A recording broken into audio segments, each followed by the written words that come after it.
had what I call fun was when we went out drinking that night in May when my sister Aunt Velma come up. Remember, he doesn't drink a lot. He likes to social drink. He likes to have a drink social. I don't drink. My sister Velma, and don't you boys be thinking, oh, there's another one like her at the home. She did not get the Jagilski good looks, unfortunately. No, she's homely as a bucket of elbows. She's got a hat on. I told Jim that men used to take Velma's phone number so they wouldn't dial it by mistake. But she's a good woman, and she come up in May. And she lives in Florida in the winter. So we went out, Jim and Sue took us out to the Common Man restaurant, which is about a half a mile from our house. Well, I don't go out to eat much at all. And we get out, we couldn't get in. Big crowd, couldn't get in, waiting. I've never seen anything like this out of tourists. So we went up to the bar upstairs, and Jim said, we'd like to buy you and Aunt Velma a drink. I don't know anything about liquor at all. I ended up having some fun little drinks, didn't I? Oh! Woo! I had 7 of them. My sister had 7 also. We never ate dinner that night. They stayed at dinner, and my sister and I walked home. And I want to tell you, I'm not attracted to my husband. But that night, when I got in the house, I was very, very drunk. And there's Walter Russell sitting there like he does every night. He's got his Ricky Rudd NASCAR T-shirt on, his stupid boxer shorts he got from Burger King that says home of the Whopper. And I said, you know what? I got my boots on. Boy, and he looked good to me. He looked good. So I started doing the old romance dance. I started giggling and shaking. Giggling, I started taking stuff off. I took my hat on and I waved it that way, and I took my little hosiery off and I wrapped it around the neck. And I said, Walter, what do you want me to take off next? He said, geez, get over here and take my glasses off. But I didn't let that stop me. I told him he could do anything he wanted with me because I was drunk. I said, anything you want tonight, Walter. He dropped me off at the bus station. So many things. Jim is so, what's the word? Quirky. He's quirky. He gets into all these, like, he loves helicopters. Oh, not the kinds you really fly. He likes the little children kind. Remote control, and they get bigger all the time, don't they, dear? Yeah. He bought one for himself, gave it to Sue to give him to him for his birthday. He just loves that stuff. You know, he's still fascinated, like a little child. And he thinks he's getting good at it. If it goes up and goes around, you're probably good. The telephones. Oh, him with the telephones. We have 2 floors in our house, and every single room had a telephone, unique in its own way. He was so fascinated with telephones. Of course, now he's moved on. He's got the iPhone. He plays with that darn thing every night. Fiddling around with his little iPhone, poking the button. I think if God wanted you to have a cell phone, he'd put your mouth on the side of your head. I really do. It's the funniest sight to see. And you know what kind of winter we get in here. You can see him out shoveling snow with his shorts on. He does. I swear to God, he wears shorts, don't you? Yeah. Yes. I'm not making it. And don't ever try to help him mow his lawn. We tried. We don't do it right. Nobody does it right. He's the only one that can mow his lawn right. So many little things that come to my mind.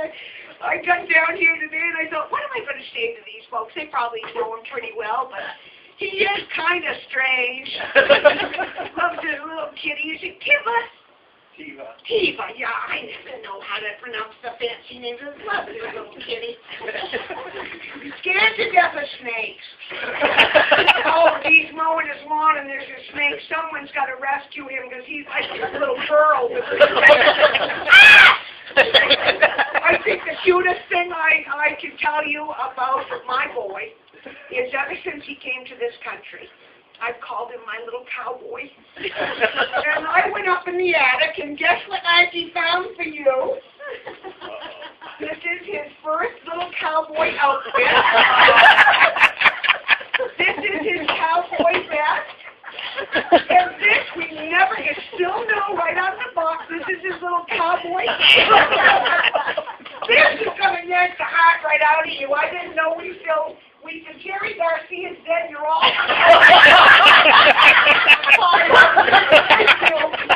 This is Jim's little birthday boy. We call him Splinter. You grab a hold of that, and I know this is silly, but I'm going to do it anyway. Can you just grab a hold of that one, and maybe pass one down to a friend? We usually do this with the neighborhood kids. You can pass those down. Thank you, dear. With a couple more. Thank you. And this, you keep this one for yourself. This is what we're going to do. On the count of 3. Generally, I make him get up and ride around. This is, I'm not going to make him get up. No, I'm not going to. Should I make him do it? No, I know on the way out. I'm going to get you first. He's been looking at me like the most pork at the same time. 1, 2, 3. Happy birthday. Happy birthday to you. Happy birthday. Happy birthday to you. I get so when it comes to this, thank you, dear. Just drop your instrument right there and get back. And any way you want. Thank you so much, kids. I'm just going to steal one more minute from you. I know that generally we spend quite a bit of time on Jim's birthday, and my husband's up in the truck. He didn't want to come in. He's not real social, is he, Duncan? No.